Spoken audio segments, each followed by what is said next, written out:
¿Esclavo o hijo? ¿Esclavo o hijo?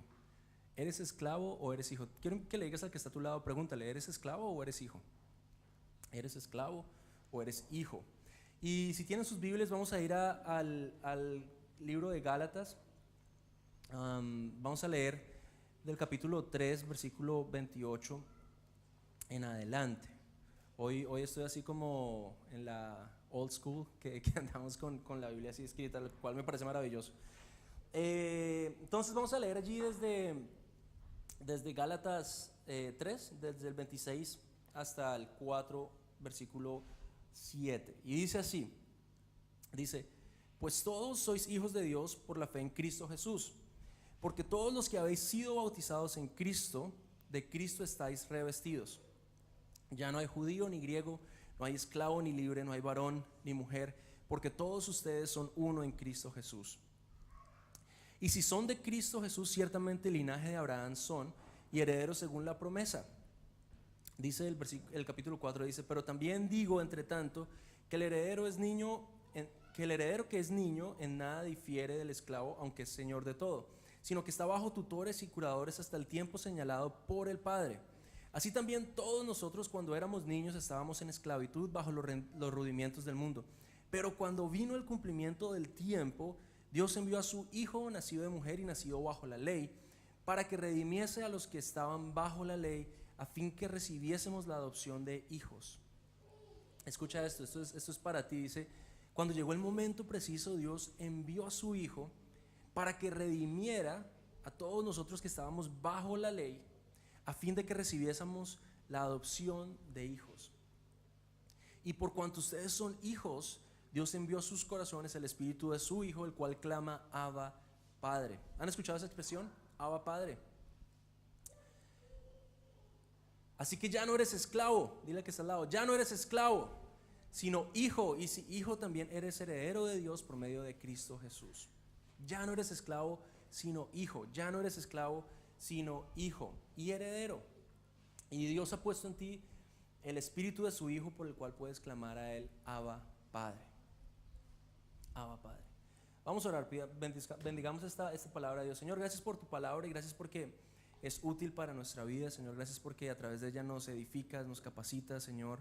Nos entrenas para cumplir tus propósitos, Dios. Nos entrenas para poder disfrutar de esta vida que nos has dado al máximo, Dios.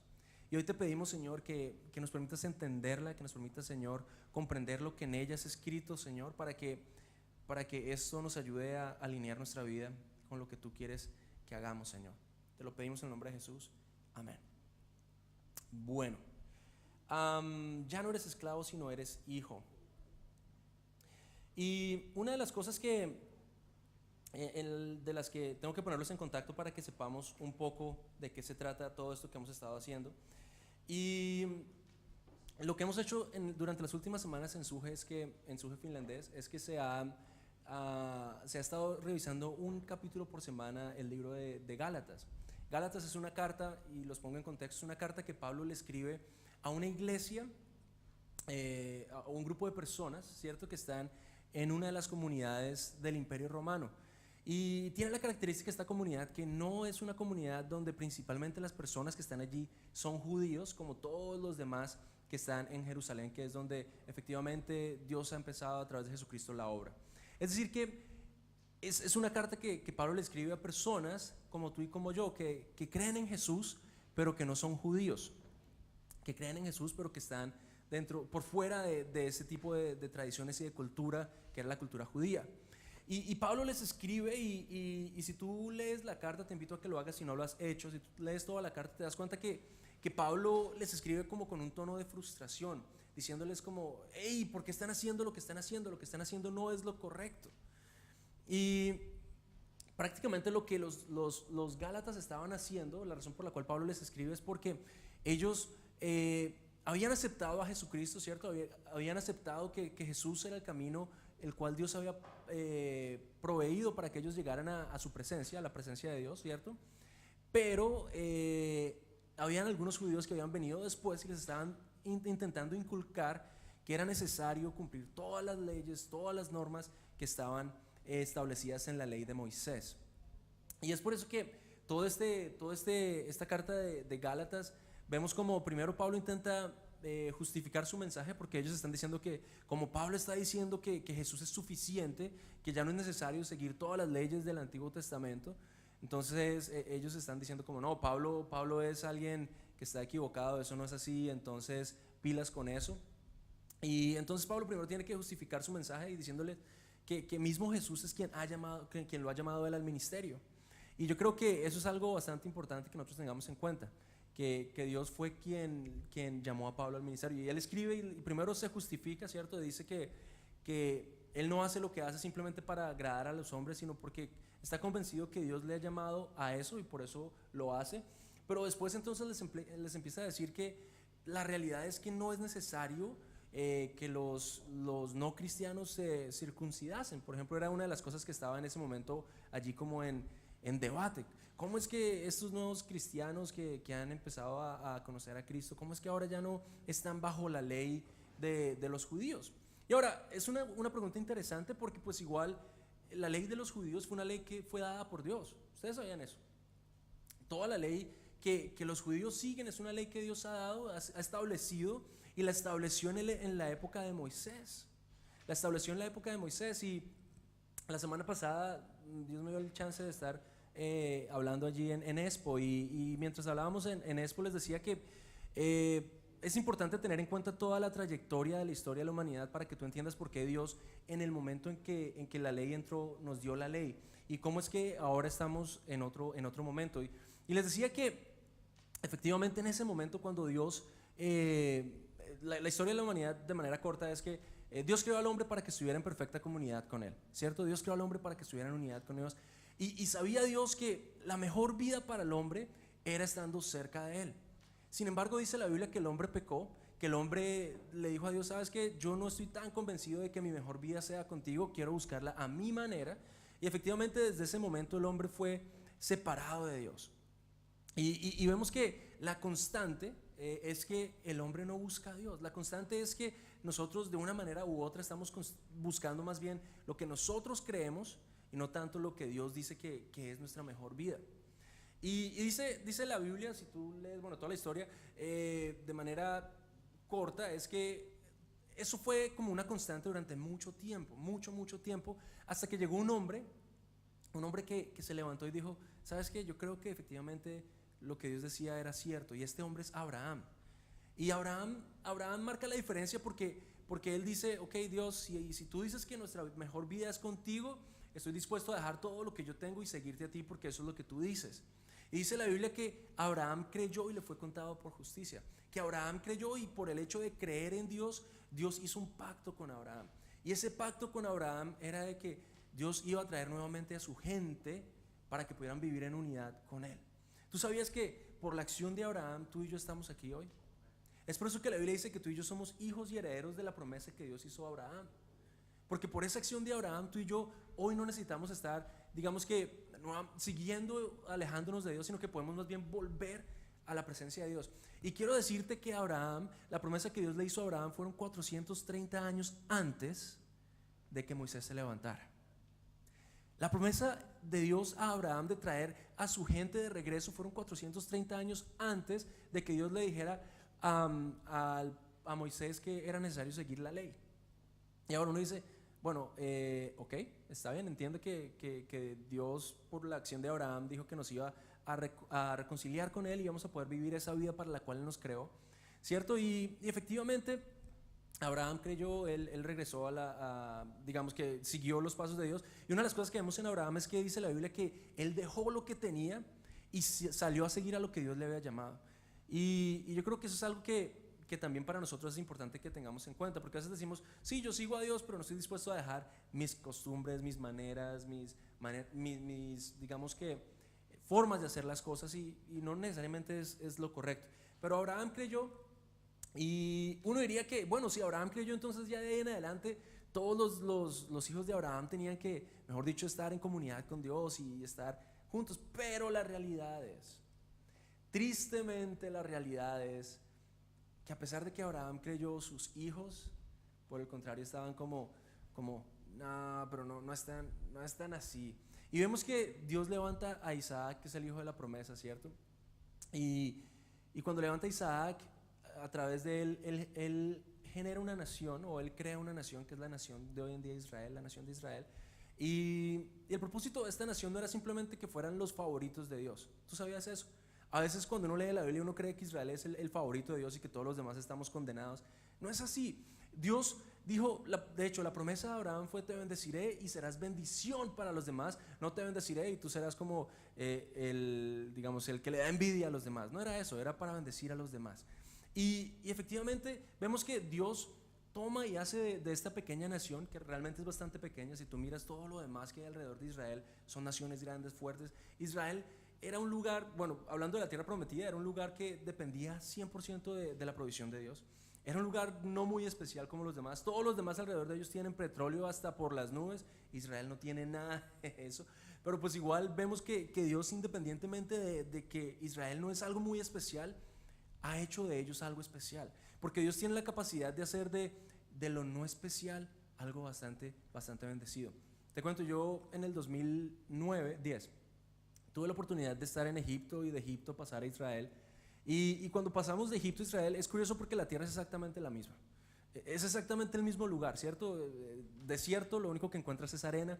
Y veníamos en el bus, ¿cierto? Y cuando el bus llega a la frontera, tú vienes y ves solamente desierto y basura y todo ese tipo de cosas. Pero una vez pasas la frontera a Israel, es algo como, yo diría que hasta mágico, es algo especial, porque cuando tú llegas allí te das cuenta que a pesar de que es desierto y todo, hay plantas, hay viñas, hay un montón de cosas, y uno dice como, wow, ¿cómo es que estos dos pueblos, estando vecinos, estando uno al lado del otro, son tan diferentes? Y yo creo que la respuesta es que es el resultado de la promesa que Dios hizo a Abraham. Pero la realidad, volviendo al tema, es que a pesar de que uno creería que ya los hijos de Israel, entonces los hijos de Abraham serían, mejor dicho, como los que cumplen las cosas que Dios decía, vemos que no es así. Vemos que constantemente ellos se rebelan, constantemente ellos están diciéndole a Dios: sabes que no creemos en tus principios, creemos en nuestras maneras de hacer las cosas. Y entonces sucede que caen en esclavitud. Porque lo curioso es que tú, creyendo que al estar separado de Dios vas a estar en libertad, lo que pasa es que caes más bien en esclavitud. Ellos caen en esclavitud, los cogen los imperios y les dan muchas vueltas, ellos quedan, mejor dicho, ahí terribles. Pero Dios tenía un plan para ellos, Dios tenía un plan para nosotros también a través de ellos. Dios les dice: levanta a Moisés, los saca de Egipto y les dice: saben que yo sé que su tendencia es a irse de mi presencia, así que les voy a poner como una especie de cerco para que ustedes entiendan que no vale la pena pasarse más del cerco. Y digámoslo así, este cerco, esta cerca que está alrededor de ellos, ¿saben qué es? La ley. La ley no fue establecida para que los israelitas a través de ella pudieran pasar a la presencia de Dios. Tú no pones una cerca alrededor de tu casa para que las personas a través de esa cerca lleguen hasta lo más íntimo de tu casa, ¿verdad? Tú pones esa cerca para que más bien, si tienes, digamos, si tienes animalitos, no se salgan de tu casa, o si tienes enemigos, no se entren a tu casa. Ese es el propósito de la cerca. La cerca nunca es para que la gente a través de esa cerca llegue hasta lo más cercano. Y eso es lo que Pablo plantea en el libro de Gálatas, que era la ley. El problema es que los judíos pensaban que si ellos cumplían toda la ley, iban a estar efectivamente cercanos a Dios, iban a estar dentro de la presencia de Dios. Y lo más tenaz es que vemos que a pesar de que Dios les da esa ley, les da como ese cerco de protección, los judíos constantemente están saltándose la cerca, ¿cierto? Han visto como esos animalitos que uno le pone cerca y no importa lo que haga, ellos buscan la manera de escaparse. Yo tenía un perro cuando estaba pequeño, se llamaba Willy, era un labrador, y nosotros teníamos un patio en la casa y él estaba siempre allá guardado. Pero en ese patio le habíamos como hecho una cerca para que no se saliera a la casa, porque tenía la costumbre de salirse a la casa y orinarse por todo lado. Y qué cosa más maluca era eso. Pero el caso es que le hacíamos una cerca. Y yo recuerdo que una vez estábamos viendo esta película, Liberen a Willy. ¿Ustedes vieron esa película de la ballena esa que salta y el caso es que estábamos viendo esa película y de alguna manera nuestro perro se saltó esa cerca, se pasó por algún hueco o alguna cosa y llegó allí donde estábamos nosotros. Bastante curioso que fue justo cuando estábamos viendo Liberen a Willy, él se liberó por sí mismo y llegó allá donde estábamos. Pero el caso es que de la misma manera el pueblo de Israel constantemente hacía con la cerca de Dios. con la ley de Dios. Ellos se la saltaban, se hacían las cosas a su manera. Y lo que vemos es que entonces Dios establece una serie de rituales para que ellos, a pesar de que se saltan la cerca, puedan volver a entrar, por decirlo así, a estar en comunión con Él.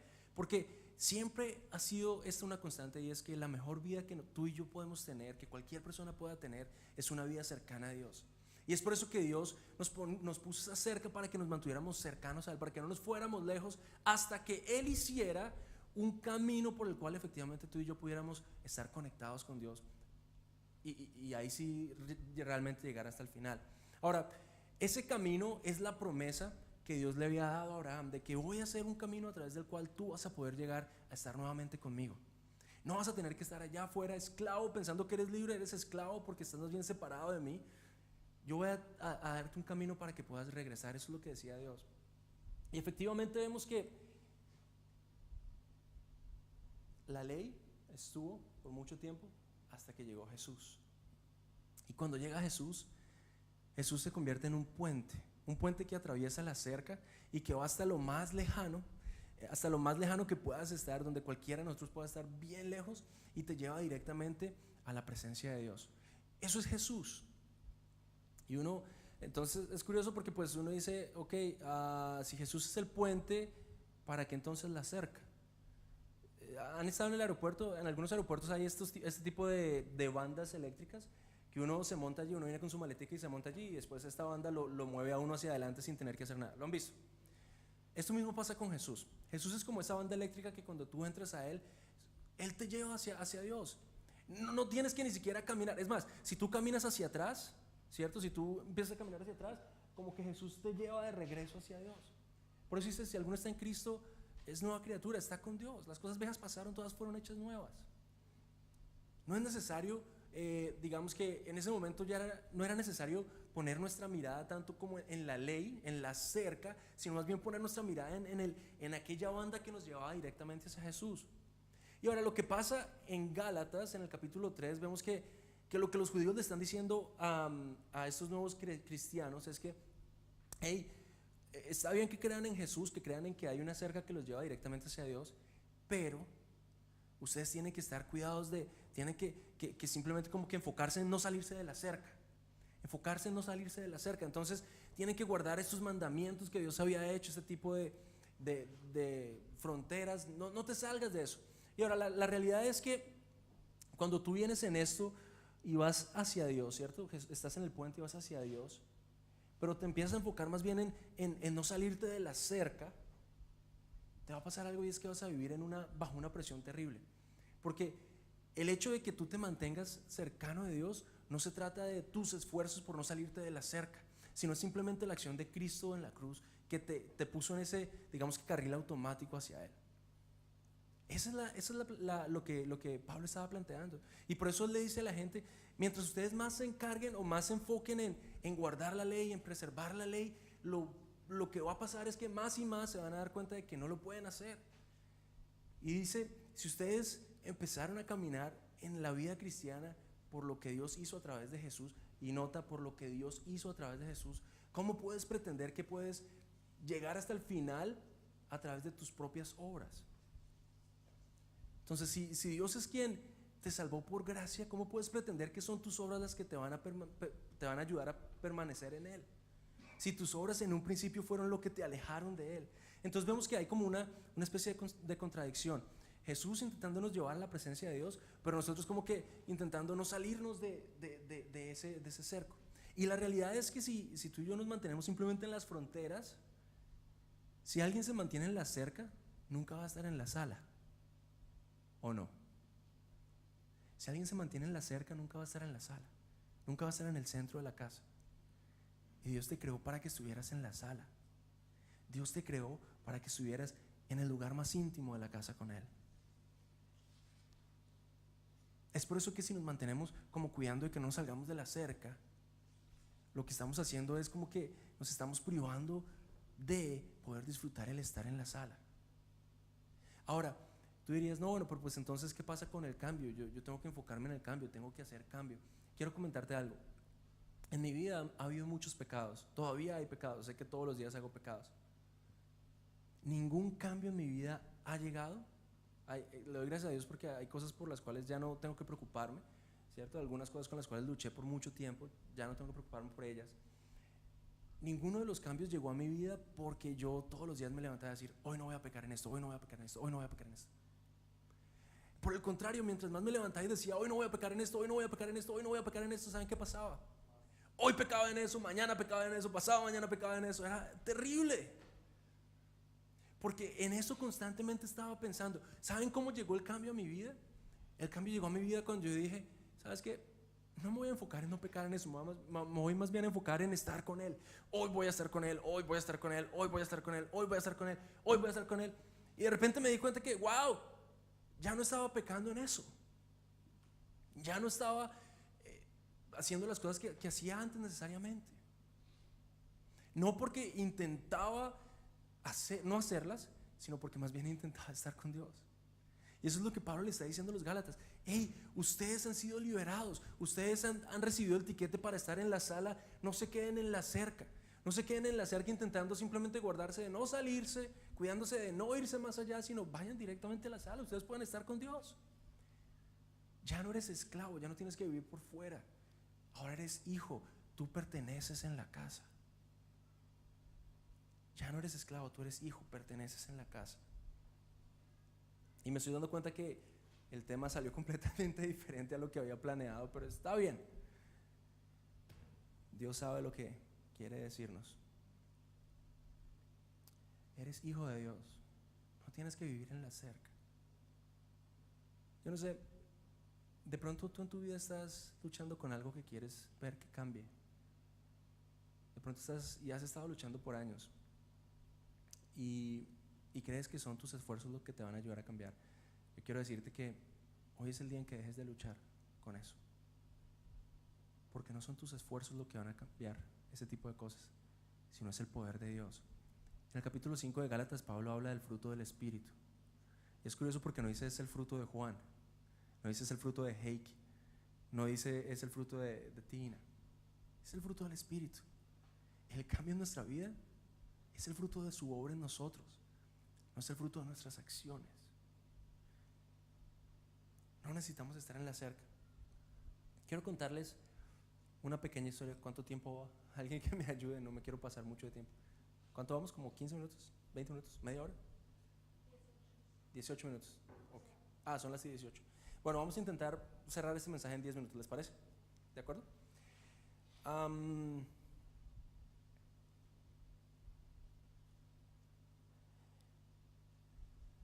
ver. Sí, vamos a utilizar eso.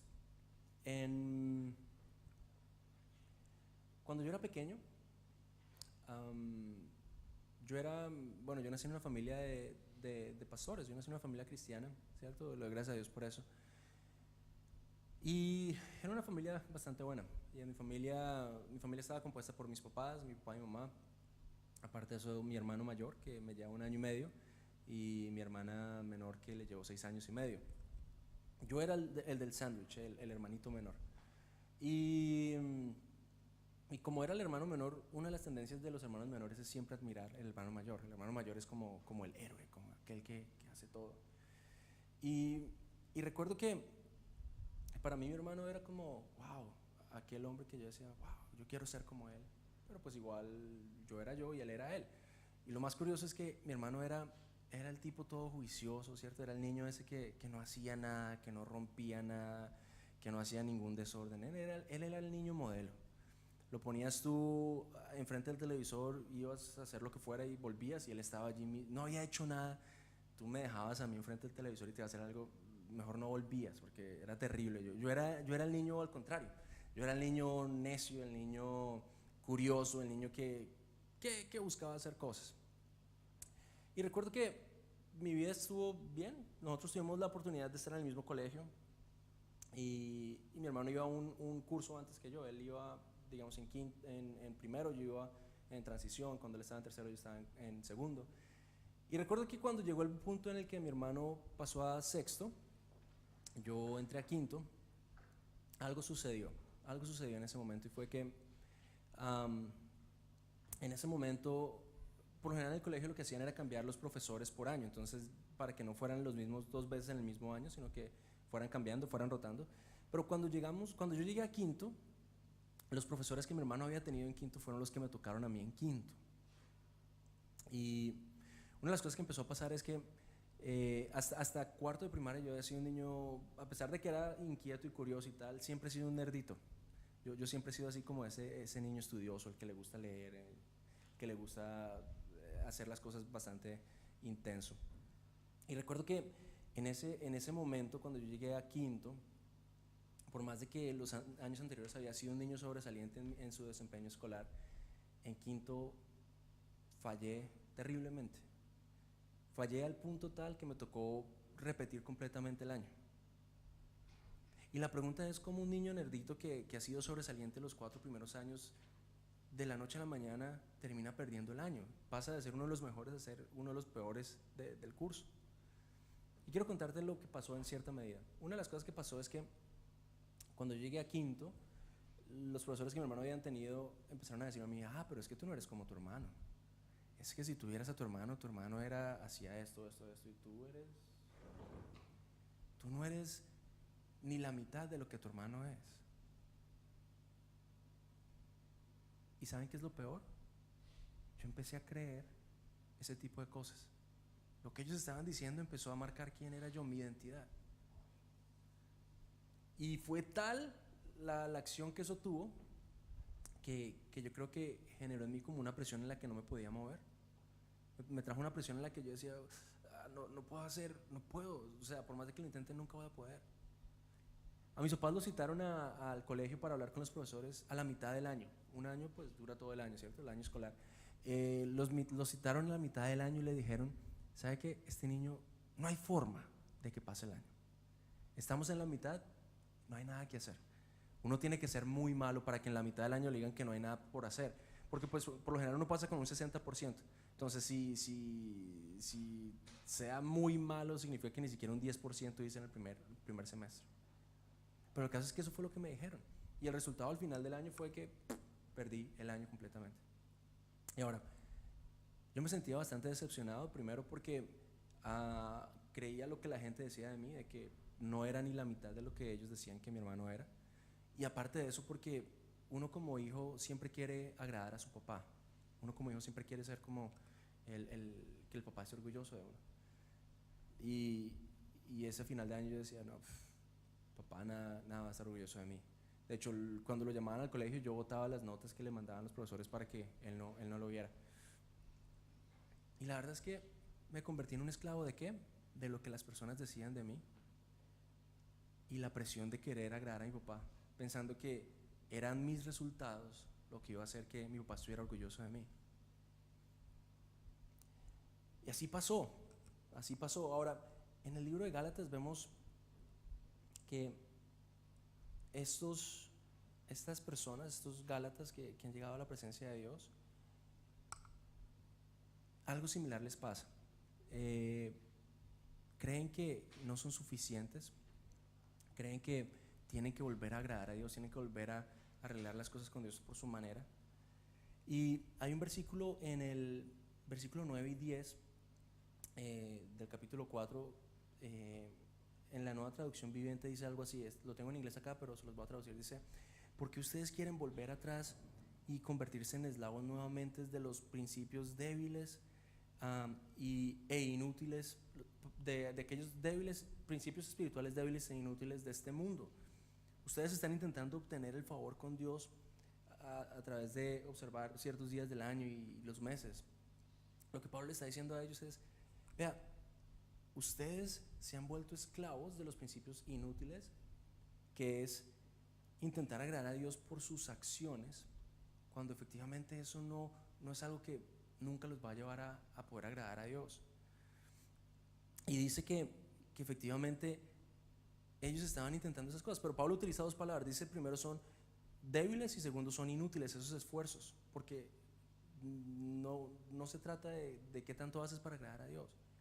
Y ahora, quiero decirte qué pasó conmigo ese año. Después de que yo me perdí el año, ¿cierto? Tuve que hablar con mi papá, tuve que acercarme a él. Pero cuando me acerqué a mi papá, a diferencia de lo que yo pensé que me iba a dar, que era juguete, ¿es cierto? Yo pensé que eso iba, chancla, venteada, todo iba a venir. Él lo que hizo fue algo que yo creo que Dios hace con nosotros hoy. Y Él me dijo, tú eres mi hijo. Y yo te amo no por lo que hagas o dejes de hacer, sino porque eres mi hijo. Nada va a cambiar tu posición de hijo. Tú eres especial así como tu hermano es especial. No tienes que competir con él. Así como tú eres, así es como yo te amo. Mi papá en ese momento reafirmó mi identidad. Reafirmó mi identidad como hijo. ¿Y saben qué hizo eso? Me liberó de la presión de lo que los demás estaban intentando decirme. Que no era lo mismo que mi hermano, que no era tan bueno como mi hermano, que no era ni la mitad de lo que él hacía. Y también me quitó la presión de encima de tener que hacer las cosas por agradar a mi papá. Quiero contarte qué pasó el siguiente año. El siguiente año, cuando fui al colegio, yo recuerdo que mi papá me llevó el primer día al colegio. Él me llevó, nosotros teníamos por lo general una ruta que nos recogía y nos llevaba al colegio. Pero mi papá la vez que repetí quinto, el primer día, él me llevó al colegio. Me llevó al colegio y me dijo, tú eres mi hijo, haz lo que tienes que hacer. Al final de ese año, yo fui el mejor de la clase. Al final de ese año, por más de que había perdido el anterior terriblemente, al final de ese año yo fui el mejor de la clase. No me dieron la beca que le daban normalmente al primero. ¿Saben por qué? Porque pues estaba repitiendo el año, entonces era un poco injusto, pero pues igual fui el mejor de la clase. Y la pregunta es, ¿qué cambió? ¿Sabes qué cambió? Cambió el que yo entendí que lo que yo hacía no era para ganarme la aprobación de mi papá, sino era porque más bien era ya aprobado. Todo lo que yo puedo hacer no es porque tengo que de alguna manera intentar arreglar las cosas con Dios y agradarlo a Él, sino que todo lo que hago es porque ya he sido aprobado, porque ya he sido ya le he complacido. Y eso quitó de mí una presión en ese momento que yo creo que también Dios quiere quitar de nosotros hoy. Porque sabes, tú estás llamado a vivir tu vida para con Dios, no para que lo intentes agradar a Él, sino más bien porque has ya agradado a Él, porque ya Él está complacido contigo. Ahora puedes vivir de una manera diferente. Ahora puedes vivir de una manera diferente. Ya no tienes que ser esclavo, no tienes que ser esclavo de lo que la gente dice. Sabes, el mundo dice que tú necesitas, por ejemplo, una posición, un trabajo. Si tú eres un jefe, entonces, wow, ahí sí todo el mundo va a decir que tú eres. El mundo dice que se trata de cuántos seguidores tienes en Instagram, en Facebook, en Twitter, no sé, en ese tipo de cosas. El mundo dice que se trata de qué tan flaco estás. Yo estoy perdido en eso. El mundo dice muchas cosas, pero tu identidad no se basa en eso. Tu identidad se basa en lo que Dios dice de ti. Tú eres su hijo. Si basas tu identidad, si basas tu manera de actuar en lo que el mundo te dice, en lo que la gente te dice, aún en el intentar agradar a Dios, ¿sabes qué va a pasar? Vas a vivir como esclavo. Pero Dios te ha llamado a vivir como hijo. Dios te ha llamado a vivir como su hijo. Ya no tienes que vivir para agradar a Dios, sino puedes vivir porque ya le has agradado a Él. Cuando Dios te mira a ti, Él te mira a través de Jesús y por eso está agradado en ti. Así que eres libre. Puede que hayas estado luchando con intentar llenar ciertos estándares. Dios te dice, no tienes que llenar estándares. Quiero ponerte una foto, José, si me ayudas allí. Esta foto es la foto de Mateo. Y en este tiempo, hace 5 meses Dios me dio la oportunidad de ser papá. Y en este tiempo Dios ha estado hablándome mucho desde esa perspectiva de cómo me ve Dios siendo Él mi padre. Y cuando yo vi esta foto de mi hijo, yo decía, ven, yo amo a Mateo, por más, una foto chéverísima. Amo este enano, wow, estoy complacido con él. ¿Y saben qué es lo único que él hace? Él me quita el sueño, ¿cierto? Él llora en las noches, se vomita en mi ropa, se hace sus gracias hasta la mitad de la espalda. Y lo único que yo tengo para él es amor y man, yo te amo, enano. Es más, puede que me saque el genio un momentico, pero al siguiente momento me sonríe y yo me derrito otra vez. Y quiero decirte que yo soy malo, quiero decirte que yo soy humano, yo soy limitado. Verás, Dios es tu papá. Y si esta es la manera en que yo me siento con Él, siendo una persona limitada, quiero que pienses por un momento cómo se siente Dios contigo. Cuando Dios te mira y te ve como su hijo. Dios te mira y te ve como su hijo. Ya no tienes que vivir como esclavo intentando agradarle a Él. Ya le has agradado. Ahora simplemente puedes vivir de su mano con Él. Quiero terminar diciéndote estas 4 cosas. Bien. La primera es el entender que eres hijo de Dios provee para ti una base estable en tu vida, porque nadie va a cambiar eso. Dice el libro de Romanos: nada te puede separar del amor de Dios en Cristo Jesús.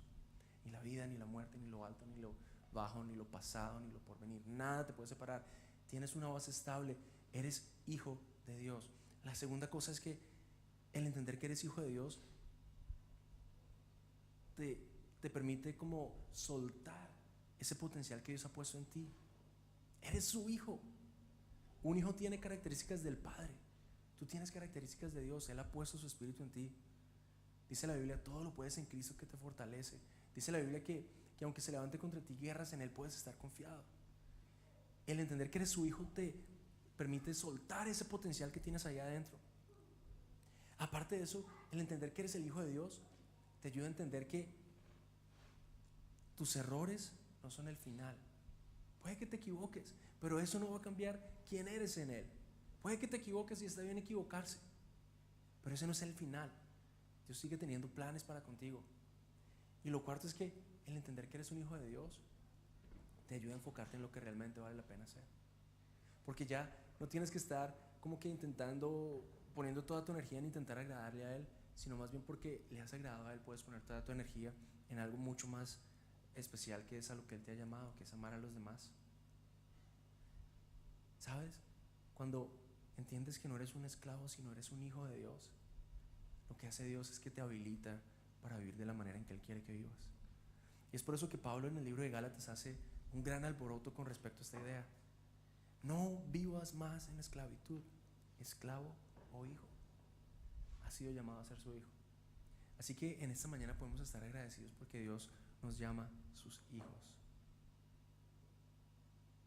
Si no hay nada más por lo cual estás agradecido hoy, por lo menos recuerda esto: estás agradecido porque Él te llama su hijo. A todos los que le recibieron, los que creen en su nombre, les dio la potestad de ser hechos hijos de Dios. Vamos a terminar este mensaje con la Santa Cena. La Santa Cena es algo que Jesús estableció. A través de ella no somos más o menos salvos, pero a través de ella recordamos que por el sacrificio de Cristo tú y yo somos salvos. Por el sacrificio de Cristo tú y yo hemos sido traídos a la presencia de Dios. Así que Paco, Miriam, si me ayudan, bueno, Paco y Heiki o el que sea, ayúdenme. Ahí está el jugo, y lo que vamos a hacer es que vamos a orar por ellos y vamos a tomarlos y vamos a tomar la Santa Cena. Ahí está el pan, ahí está el jugo. Jesús dice que antes de ser entregado tomó el pan, lo partió y le dio a sus discípulos diciéndoles: este es mi cuerpo que es entregado por ustedes. Y después de la cena tomó el vino diciendo: este es mi sangre que será derramada por ustedes. ¿Sabes? Ese es el precio de que tú seas hecho hijo de Dios. No ese pan y ese vino, que es barato, pero lo que eso representa, el sacrificio de Cristo. Por eso tú y yo hoy somos sus hijos. Así que como sus hijos te invito a que nos pongamos de pie y vamos a tomar este pan y este jugo.